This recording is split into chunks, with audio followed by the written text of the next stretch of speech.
नमस्कार, मैं मेघा हिंदुस्तानी स्वागत करती हूं आपका माटी के लाल पर। दोस्तों, आज आपको ऐसी खबर बताने जा रही हूं जो चुनाव और नतीजों के बीच से निकल कर आ रहा है। आप सोचेंगे इस खबर को सुनने के बाद, समझने के बाद, कि क्या देश के सबसे बड़े लोकतंत्र में केवल चुनाव नतीजा ही सब कुछ है? असल में जो गंदी राजनीति हो रही है उसके बारे में कोई चर्चा क्यों नहीं कर रहा है? और क्या धर्म यानी कि मजहब किसी एक व्यक्ति का है या मजहब किसी एक समुदाय का है? ये ठेकेदारी अचानक लोग क्यों करने लग गए हैं धर्म की, ये समझ से परे है। अब देखिए, भारतीय जनता पार्टी के नेता ने जो कांड किया है बिल्कुल शर्मसार कर देने वाला है।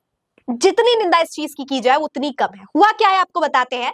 दरअसल भारतीय जनता पार्टी के नेता धीरज चड्डा ने कॉल किया है और ये कॉल नसीम सोलंकी को आया है।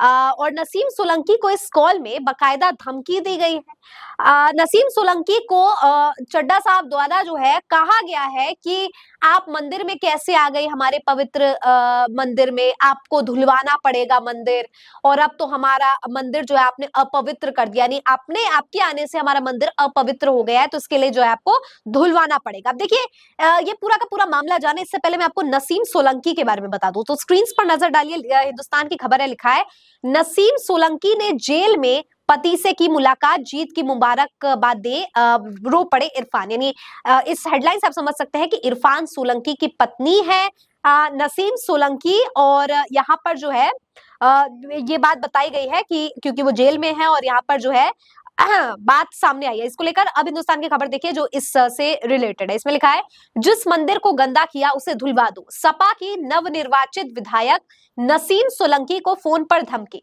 उप चुनाव के प्रचार के दौरान नसीम सोलंकी के बनखंडेश्वर मंदिर जाने पर यह मामला पूरा गर्मा गया है। मतगणना से एक दिन पहले शुक्रवार को स्वरूप नगर निवासी पूर्व भाजपा प्रवक्ता धीरज चड्डा ने नसीम को फोन पर धमकी दी है।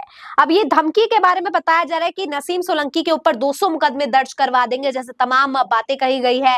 और यहाँ भाजपा प्रवक्ता नीरज चड्डा ने नसीम को जो है फोन करके धमकी दी है और दोनों के बीच लगभग 4 मिनट की बात हुई है। और इस 4 मिनट की बात पे हम मस्जिद में तुम्हारे घुस जाएंगे, तुम्हें कैसा लगेगा, और ऐसी जो है बातें की गई है, साथ ही धमकी दी गई है कि रिपोर्ट करवाएंगे।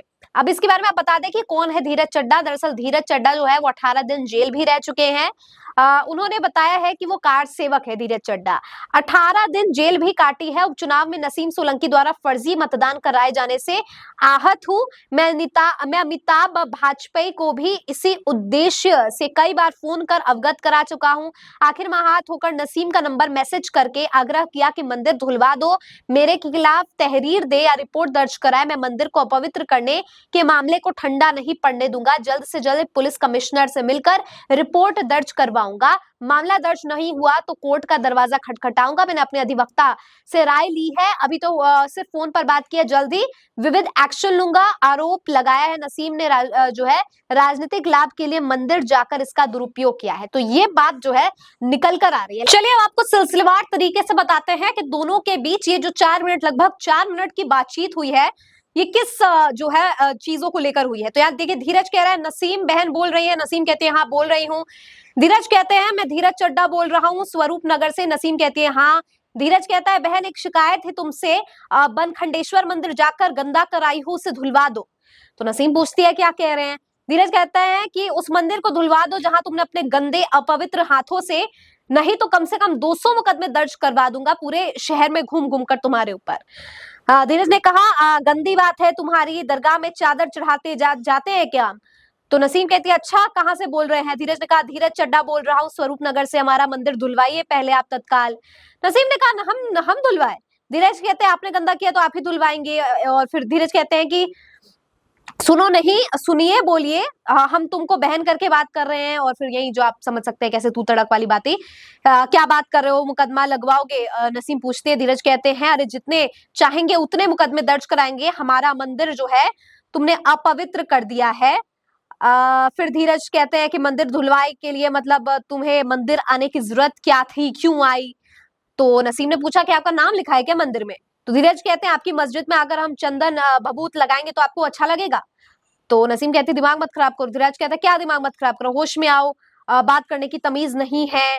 तो नसीम पूछती है कौन हो, तुम्हारी शक्ल देख लूं फिर बताती हूँ 4-5 मुकदमे मैं खुद लगवाऊंगी। धीरज कहते हैं अरे तुम 25 मुकदमा लगा दो उसके लिए जय श्री राम वाले बहुत लोग जिंदा है हिंदुस्तान में। तो नसीम कहती है अभी हमसे क्या कह रहे हो मुकदमा लगाऊंगा। धीरज कहते हैं क्यों नहीं लगाऊंगा, मेरे मंदिर आकर खराब किया, मुकदमे लगाऊंगा तुम्हारे ऊपर।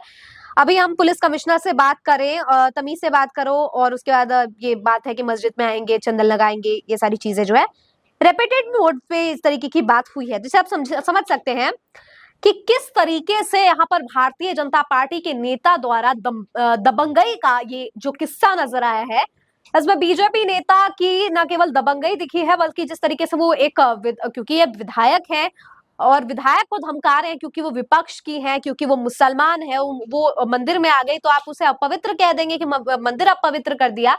ये दिखाता है कि कैसे सत्ता में आने के बावजूद भारतीय जनता पार्टी के नेताओं में कितनी ज्यादा जो है अपवित्रता है, दिमाग में किस तरीके से इनका कम्युनलाइजेशन हो रखा है और ये किस तरीके की ओछी राजनीति करने से बिल्कुल बाज नहीं आ रही। ये जो मैंने आपको जानबूझकर ये कॉन्वर्सेशन बताई है ताकि आपको समझ आए कि कैसे भारतीय जनता पार्टी के नेताओं को ये चीज बर्दाश्त ही नहीं होती कि विपक्ष जो है वो सत्ता में है, पहली बात।